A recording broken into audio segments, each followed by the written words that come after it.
investors picking singles in between uh, the sixes that they hit. So this way, I want you to right now, given the fact that markets have stayed uh, at high levels for fairly long periods of time, I just uh, wish if you could help users understand the importance of uh, these singles in between the big hits that investors look to hit out of the park. How SIP as a concept really helps investors in trying to beat those periods in between when you are not getting the right deliveries to hit those sixes. How can investor benefit from that? So there is a saying, Shobit Bhai, that it is your time in the market which makes money, not timing the market. The world's best traders have hit rate of about 50%. That means for every two trade that they put, in one trade they make money, other trade they lose money. And they become great investor because when they lose money, they lose less money. And when they make money, they make more money. Now, no one demonstrates this better than Sachin Tendulkar. Sachin would have played about 664 international matches between Test and One Day. He has faced 34,357 balls. He has scored 34,357 runs and he has faced about 51,000 balls. Now, how many fours and sixes Sachin Tendulkar hit? If I remember correctly, about 266s and about 4,000 fours. So, roughly about 4,300 fours and sixes he hit out of 50,000 ball he faced. Only on 8% of the ball he scored fours and six. Many dot balls he faced, and on few balls he kept on scoring ones and twos and threes. Now, if a person of the caliber of Sachin Tendulkar didn't hit all the balls he faced for fours and six, he played so many dot balls and he ran hard to get his ones and twos and threes, and yet he is the greatest batsman of all time. It shows investors that you have to stay on the pitch. There will be time when half volleys will come. Global crisis 2008 was a half volley. Taper tantrum 2013 was a half volley. Demonetization 2016 was a half volley. COVID March 20 was a half volley. In last about 1.5 decade, you get four half volleys. On those half volleys, you have to hit six. You can't be happy with one run.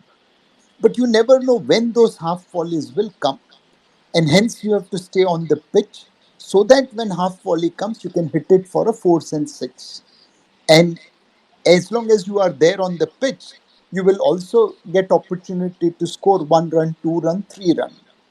Combination of that, many dot balls, few half volleys to fours and six, little bit of running around the wicket for ones and twos and threes makes you greatest batsman in the world, and you score about 34,000 runs in 50,000 balls.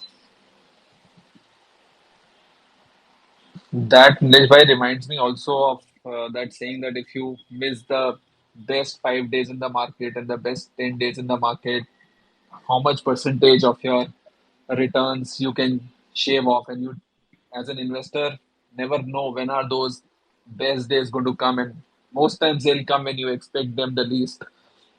So I think this point of uh, staying in the market for long period, waiting for those fours and sixes kind of deliveries to come, I think uh, is a very strong and important point.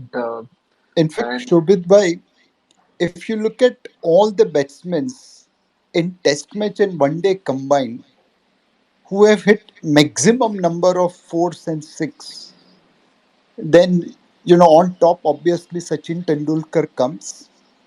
Hmm. But from Sachin Tendulkar all the way down to 79 other batsmen, no one has a strike rate of more than 100 who have hit maximum fours and six in the world. At 80th number, Shahid Afridi comes. His strike rate was 114. That means for every ball he faced in one day in test match, he scored 1.14 run. What was his average? Just 23. How many runs he scored? He scored about 9,000 odd runs in 500 odd matches. Now, clearly, person of Afridi's talent, if he had little more discipline, if he had little more patience, if he had stayed on the pitch rather than hitting every ball for a four and a six, would he have scored in 500 matches 25,000 run? Quite likely. If you play like Shahid Afridi, yes, you will entertain crowd.